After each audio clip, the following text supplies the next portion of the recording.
My name is Rachel Calloway. I'm 32 years old. 8 months ago, my fiancé of 4 years left me for my closest friend at work, and on the same week, I lost my job, my apartment, and everything I thought my future was going to look like. I know how that sounds. I know it sounds like something you'd see in a movie, the kind where the audience thinks, okay, that's too much to happen at once. But it happened. All of it. In the same 7 days. The job went first. I was a licensed practical nurse at Meridian Private Care, a high-end home health agency in Charlotte, North Carolina.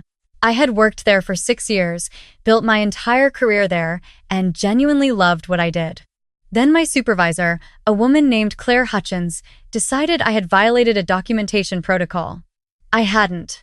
I had, in fact, flagged a medication discrepancy that could have seriously harmed a patient, and Claire had buried the report. When I pushed back, she used a minor paperwork technicality to let me go. I found out later that Claire and my fiancé, Derek, had already been seeing each other for nearly a year. She needed me gone. So, she made me gone. Derek confirmed everything 3 days later, sitting across from me at our kitchen table in the apartment we shared, the apartment that was in his name. He told me it wasn't working, that he and Claire had something real, that he was sorry but he needed me to be out by the end of the month. Our daughter, Maya, was 4 years old and asleep in the next room. Let me say that again. Our daughter was 4 years old. He knew where my soft spot was. He always did. I won't spend too long on that part because it still makes my chest tighten in a way I can't fully explain. What I will tell you is that within 3 weeks, I was living in a one-bedroom apartment on the east side of Charlotte, paying rent I could barely cover with the last of my savings, sending out applications every day, and waking up at 5 a.m.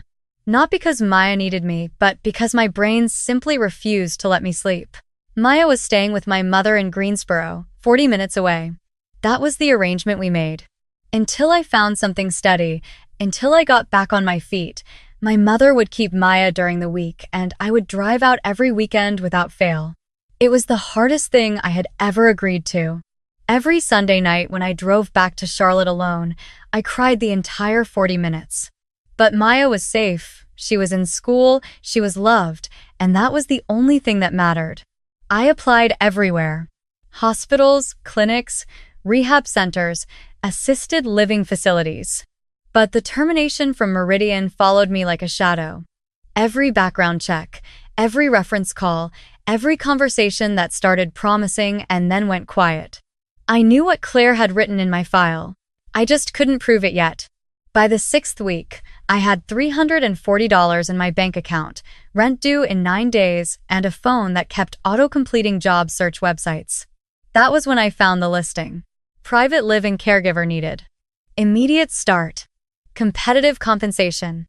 Patient is elderly male, 78, with significant behavioral and cognitive symptoms. Previous caregivers have been unable to continue.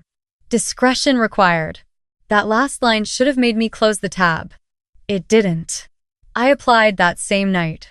2 days later, I received a call from a man who introduced himself as Mr. Gerald Ashworth's personal attorney. He asked me several careful questions, reviewed my credentials over the phone, and told me to come to a property in Waxhaw, just south of Charlotte, the following morning. I told my mother I had a strong lead on a job. She asked if it was safe. I said I thought so. She was quiet for a moment, and then she told me to call her the second I arrived and the second I left. I promised her I would. The property was not what I expected. I had imagined a nice house, maybe a well-kept colonial with a circular driveway. What I drove up to instead was a private estate behind a set of iron gates with a stone wall running along both sides of the road for what seemed like a quarter mile. The main house was enormous, 3 stories, covered in pale brick, surrounded by sculpted hedgerows and a fountain in the center of the motor court that was still running even though it was November. A woman met me at the door. She introduced herself as Diane Ashworth, Gerald's daughter. She was in her mid-40s, dressed in a way that looked effortless and expensive at the same time. Her handshake was firm. Her smile was the kind that lives only in the upper part of the face. She walked me through the house while she explained her father's condition. Gerald Ashworth had been one of the most influential private equity executives in the Southeast for 40 years. 3 companies he had built from nothing had gone on to employ thousands of people. He had been, by every account, a sharp, commanding, and deeply private man. But over the past 18 months, she explained, his mental state had begun to deteriorate.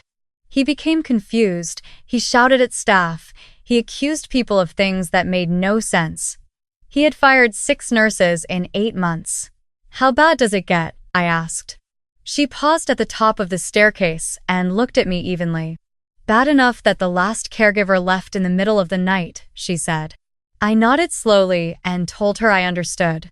She studied me for a moment, and I think she was trying to decide whether I was telling the truth or whether I was simply desperate. The honest answer was both. His room was at the end of a long hallway on the 2nd floor. Diane opened the door quietly. Inside, an old man sat in a high-backed chair near the window, a wool blanket across his lap, staring out at the grounds below. He was thinner than I expected, with white hair and hands that gripped the armrests with surprising force. When he heard us come in, he turned slowly. "Who are you?" he asked immediately. His voice was rougher than I expected, irritated before I had even opened my mouth. I introduced myself. I told him my name, that I was a nurse, that I was there to help with his care. He looked at Diane. "I don't need a nurse," he said flatly. "I need everyone in this house to leave me alone." Diane sighed in the practiced way of someone who had heard this many times. She explained that I would be staying in the guest room down the hall, that I had full authority over his medication schedule, and that she expected cooperation. He muttered something under his breath and turned back to the window. I started the next morning. The first few days were exactly what I had been warned about. Mr. Ashworth refused most of his meals. He knocked a glass off his tray when I brought it in. He told me twice to get out of his room and once called me by a name that wasn't mine, in a tone that suggested that whoever that person was, he deeply disliked her. I stayed calm. I had spent 6 years managing difficult patients, and I understood that the anger was almost never really about me. I gave him space when he needed it, stayed close when he seemed unsettled, and kept my voice low and steady no matter what he threw at me, literally or otherwise. By the 4th day, he let me take his blood pressure without pulling away. Small victory. Enormous, to me. Diane checked in twice that week. She was always polite, always slightly cool, always watching me in a way I couldn't quite name. She asked how he was tolerating the current medications. I told her he seemed overly sedated in the mornings and that I wanted to review the dosage schedule with his physician. She told me the physician would be visiting the following week and that I should log everything in the meantime. I logged everything. It was on the 9th evening that my entire understanding of the situation changed. I had come downstairs to get a cup of tea from the kitchen. It was just after 9, the house was quiet, and I had assumed Diane had gone back to her own home in South Charlotte, as she usually did after her evening visits. But as I passed the entrance hall, I heard voices from the sitting room off to my left. The door was open about 4 inches. I wasn't trying to eavesdrop. I had slowed down because I heard my name. Then I heard another voice, and my feet stopped moving entirely. I would know that voice anywhere. I had heard it tell me good morning for 4 years, had heard it say I love you, had heard it say I'm sorry, but this isn't working anymore. It was Derek's voice. I pressed myself against the wall and listened. Diane was speaking quietly. She said something about the evaluation being pushed to next month, and that they needed to be patient. Derek's voice came back low and relaxed. He asked whether the new nurse would be a problem. Diane said she didn't think so. She said she seemed competent, but that competent people were easier to manage than curious ones. As long as she focused on his care and not on the paperwork, they'd be fine. I stopped breathing. Derek laughed softly, a sound I had once found charming. He said that was good, that they were too close now to have any complications. That once the evaluation went through, the trust restructuring would be straightforward. Trust restructuring. I didn't know exactly what that meant in that moment, but I knew it wasn't good. And I knew something else. The woman who had married Derek after he left me, the woman Claire had stepped aside for, was Gerald Ashworth's daughter. I was living in her father's house. I was caring for the man whose estate they were planning to restructure. I made it back upstairs without making a sound. That night, I sat on the edge of my bed for a long time. Part of me wanted to pack my bag immediately, walk out, call my mother, pretend I had never seen that listing. But I thought about Maya, her school photographs on my mother's refrigerator, the way she said mom like it was the most important word she knew, the rent that was now due in 5 days. And then I thought about something else. Gerald Ashworth, sitting in his chair, gripping the armrests, saying, "I need everyone in this house to leave me alone." And I wondered, for the first time, whether the confusion and the anger and the deterioration that everyone had described wasn't entirely what it appeared to be. I went back to his room the next morning with fresh eyes. He was awake when I arrived, which was unusual. He was sitting up straight, and when I came through the door, he looked at me with an expression I hadn't seen before. Not irritation, not confusion, something more like assessment. "You're still here," he said. I told him I was. He was quiet for a moment. Then he said, "Most of them don't last this long." I set down his medication tray and asked if he wanted to tell me why. He looked at the tray, then at me. His voice dropped low. "Those pills," he said slowly. "They make me feel wrong. Not sick. Wrong. Like the thoughts won't connect." I kept my expression neutral, but something inside me went very still. I asked him how long he had been feeling that way. "Since Diane changed the prescription," he said. "About 5 months ago." He paused and added, "I didn't argue at first because I thought I was just getting old. But I know what old feels like. This is something different." I picked up the medication bottles on his tray and read the labels carefully. Then I excused myself, told him I needed to check something in my notes, and went directly to my room. I spent 2 hours that night cross-referencing his medication list against my clinical training. One of the drugs, listed simply as a cognitive stabilizer, was being administered at nearly double the standard maximum dose for his age and weight. At that level, the side effects would include severe disorientation, emotional dysregulation, and what a layperson would almost certainly describe as unstable mental behavior. My hands were shaking by the time I closed my laptop. The next morning, before his scheduled dose, I sat down with Gerald and told him quietly and directly what I had found. I told him I couldn't be certain without a full clinical review, but that the dosage concerned me. I told him about what I had overheard between Diane and Derek, without dramatizing it, just the plain facts.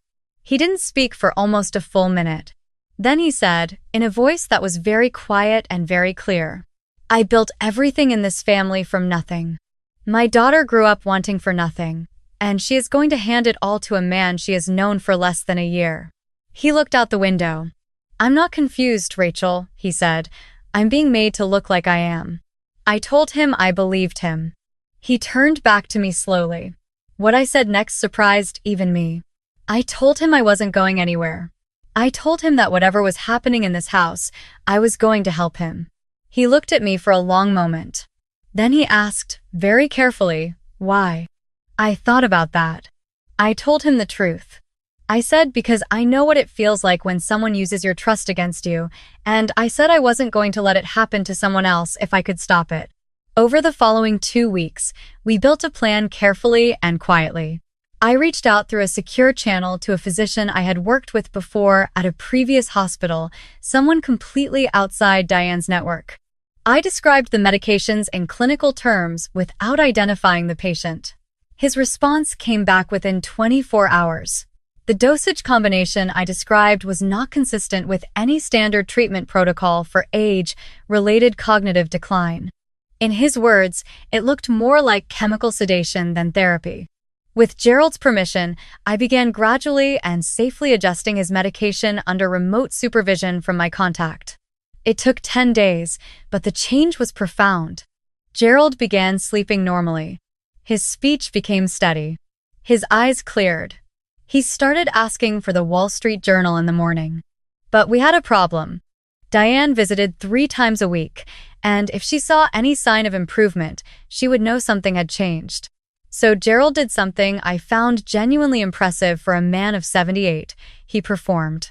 Every time Diane came to his room, he gave her exactly what she expected. He became agitated. He confused dates. He knocked over a water glass once, just for effect, and then apologized in a rambling, disconnected way that clearly satisfied her. She would stand at the doorway afterward and tell Derek by phone, right there in the hallway, that her father was getting worse. I stood in the corner of those scenes with a clipboard and a carefully blank expression, watching the man they thought they were controlling run circles around both of them. Meanwhile, Derek found reasons to visit the estate more frequently. He always acknowledged me with a kind of performance, the way people perform generosity towards someone they pity. Once he commented to Diane, within my earshot, that it was actually somewhat poetic. She asked what he meant. He said, "Rachel used to dream about working in a place like this. Now here she is, changing bedpans." Diane laughed softly. I wrote down the time, the date, and exactly what he said. I had been keeping notes on everything. Derek didn't know that 3 years into our relationship, I had been listed as a secondary financial contact on several of his accounts because he traveled frequently and wanted me accessible in case of emergencies. He had never removed me from those notification settings, which meant that 6 weeks into my time at the Ashworth estate, I received an automated alert about a large transfer from a holding account linked to Gerald Ashworth's primary trust. He didn't know I saw it, but Gerald's attorney did once I forwarded it. Gerald had already been quietly working with a separate legal team, a firm in Raleigh that Diane had no relationship with and no knowledge of. I had helped him make the initial contact, using my personal phone and an email address Diane had no access to. Over those weeks, he had provided them with documentation going back 18 months. Changes to his estate planning that he had signed during periods of what he now believed was medically induced impairment. Trust amendments that redirected significant assets toward accounts controlled by Diane and, increasingly, by Derek. His legal team, once they had reviewed everything, moved quickly. The meeting happened on a Tuesday morning in late January. Diane arranged it herself, which was almost elegant in its irony. She had invited Gerald's financial advisors, 2 physicians she had selected, a notary, and the trust officer from his primary bank. Her stated purpose was to formalize the transfer of estate management authority, contingent on a physician-documented finding that Gerald was no longer capable of managing his own affairs. She had planned it as the finish line.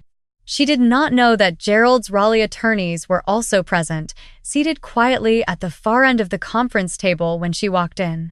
She did not know that the 2 physicians she had selected had themselves been contacted by Gerald's team and shown the medication records.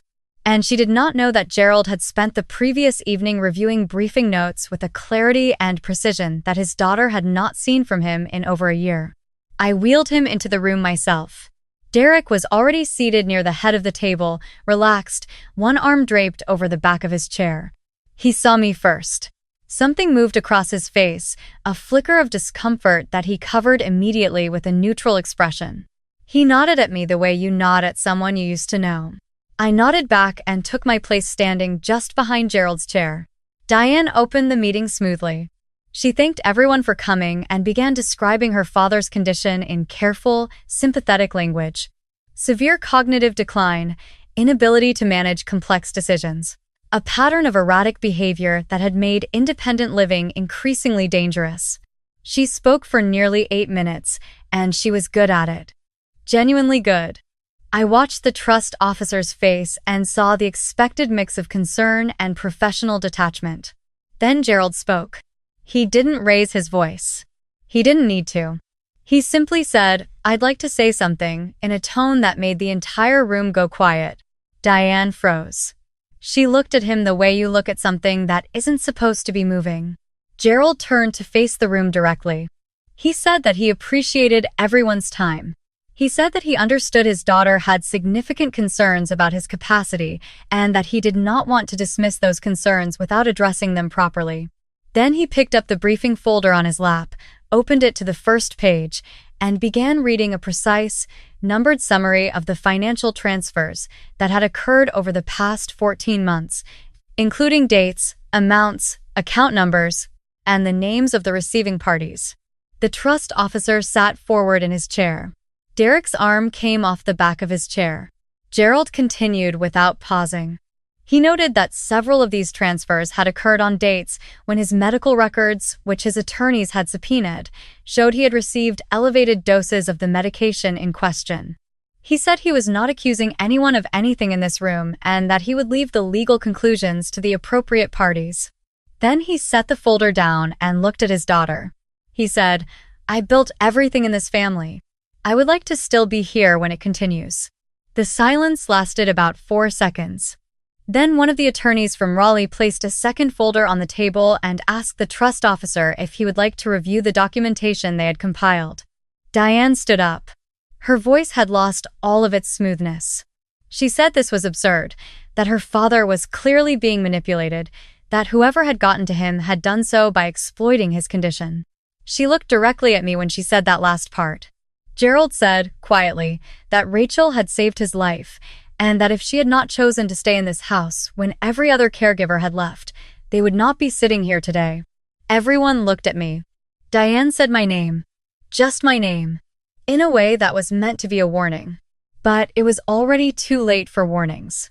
The trust officer had the folder open. The Raleigh attorneys had a second set of documents ready. The 2 physicians Diane had invited were now huddled at the far end of the table with Gerald's medical files, speaking in low, urgent voices.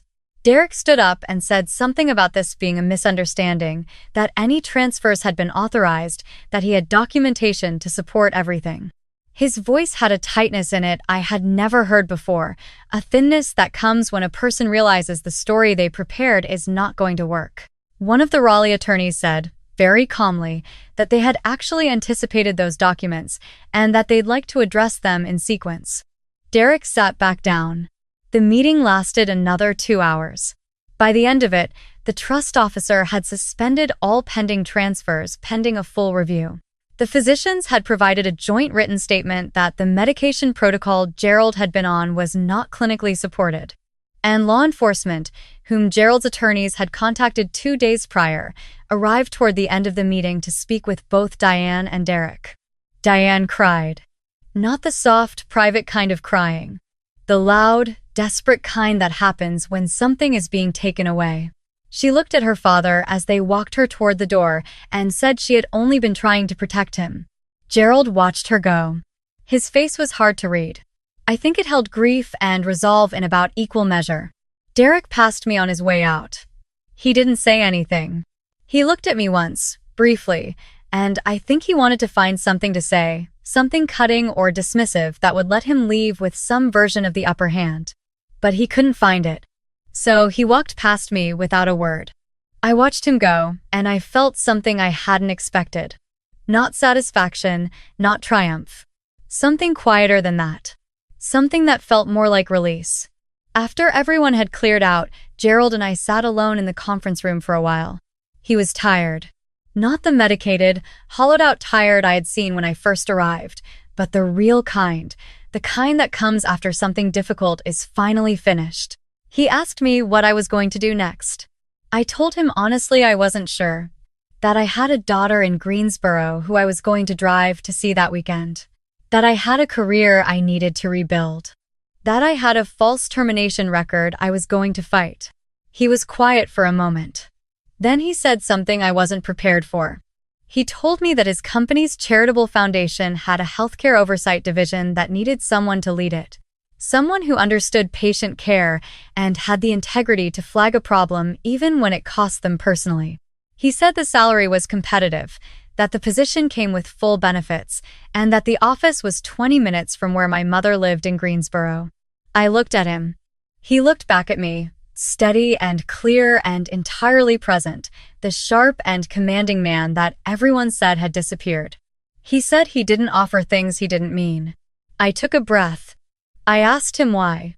He said, because you walked into this house with nothing to gain and everything to lose, and you still chose to do the right thing. That's not a small thing, that's actually quite rare. Tears came before I could stop them. I wasn't crying for the job or the salary or any of the practical things, though all of it mattered enormously. I was crying because 8 months earlier I had been sitting on a kitchen floor at 2 in the morning wondering how I was going to keep the lights on. And some part of me had genuinely believed that I had made too many wrong choices to find my way back to something good. Gerald handed me a folded handkerchief from his breast pocket in the unhurried way of a man who has seen enough of life to not be embarrassed by tears. He said, "There's one condition." I wiped my eyes and asked what it was. He said, "Bring your daughter to meet me sometime. I'd like to know who her mother is raising her to be." That weekend, I drove to Greensboro and held Maya for so long she started wriggling and told me, "Mom, you're squishing me." I told her I knew. I held on anyway. It has now been 4 months since that meeting. Diane and Derek are facing civil and criminal proceedings. Gerald's estate has been fully restored under his direct authority with independent oversight, which was his own condition. The Raleigh attorneys are handling everything. And the false documentation Claire had put in my employment file has been formally contested. A healthcare licensing board investigator reached out to me last week to say they were reviewing Meridian Private Care's termination practices more broadly. I don't know where that will go, but it is moving. I started the foundation role 6 weeks ago. My office has a window that faces a garden. Maya has enrolled in a school that is 4 blocks from my mother's house, and we are looking at apartments nearby. She has started drawing pictures that she tapes to the refrigerator, houses with big trees and flowers in the yard, the way children draw when they feel stable. I don't think I'm a hero in this story. I was a desperate person who needed a job and stumbled into something she didn't expect. I made the choice, over and over, to stay when leaving would have been easier. To look carefully when looking away would have been safer. To trust someone who had been given every reason not to trust anyone. And sometimes that is enough. Not always, not even usually, but sometimes doing the right thing when everything is working against you is exactly what changes everything. Please like and subscribe to HeartPath Stories if this one meant something to you. And tell me in the comments, what would you have done that first night? Would you have stayed?